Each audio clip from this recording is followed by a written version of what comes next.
ಅಣ್ಣ ರೋಸ್ ಅದು ಟೈಮ್ ಆಗ್ತಾ ಇದೆ, ಸ್ವಲ್ಪ ಬೇಗ ಕಳಂಗ್ಲ ಹಣ್ಣು ಕೊಡಿ ಅಣ್ಣ. ಹೌದಾ, ಸರಿ ಕೊಟ್ಟೆ. ಹಾ ತಗೋ. ಅಣ್ಣ ಎಷ್ಟಾಯ್ತು? ನಿಂದ 30 ರೂಪಾಯಿ ಆಯ್ತು. ಸರಿ.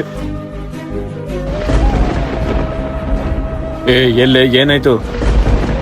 ಅಣ್ಣ ದುಡ್ಡು ಎಲ್ಲೋ ಬಿದ್ಬಿಟ್ಟಿದೆ ಅಣ್ಣ, ನಾಳೆ ಬಂದು ಕೊಡ್ತೀನಿ ಅಣ್ಣ.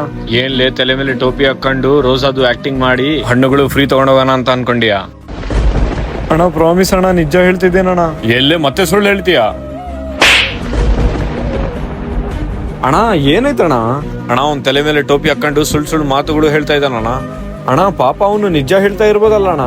ಅಣ್ಣ ಅವು ಎಲ್ಲ ಬೇಡ ಅಣ್ಣ, ಅವ್ನ ದುಡ್ಡು ನೀನ್ ಕೊಡ್ತೀಯಾ? ಸರಿ, 1 ನಿಮಿಷ ತಗೋ ಅಣ್ಣ. ಬಾ ತಮ್ಮ ನಾವು ಹೋಗೋಣ. ಅಣ್ಣ ನೀವು ಹಿಂದೂಸ್ ಆಗಿ ನನಗೆ ಯಾಕೆ ಹೆಲ್ಪ್ ಮಾಡಿರೋಣ? ಅಲ್ಲ ಅಪ್ಪಿ, ಹಿಂದೂ ಮುಸ್ಲಿಂ ಅಂತ ಏನಿಲ್ಲ, ನಮ್ಮ ಮಾನವತೆ ಮುಖ್ಯ ಇರಬೇಕು. ವಿಡಿಯೋ ಇಷ್ಟ ಆದ್ರೆ ಲೈಕ್ ಮಾಡಿ, ಹಾಗೆ ನಿಮ್ಮ ಅನಿಸಿಕೆ ಕಮೆಂಟ್ ಮಾಡಿ.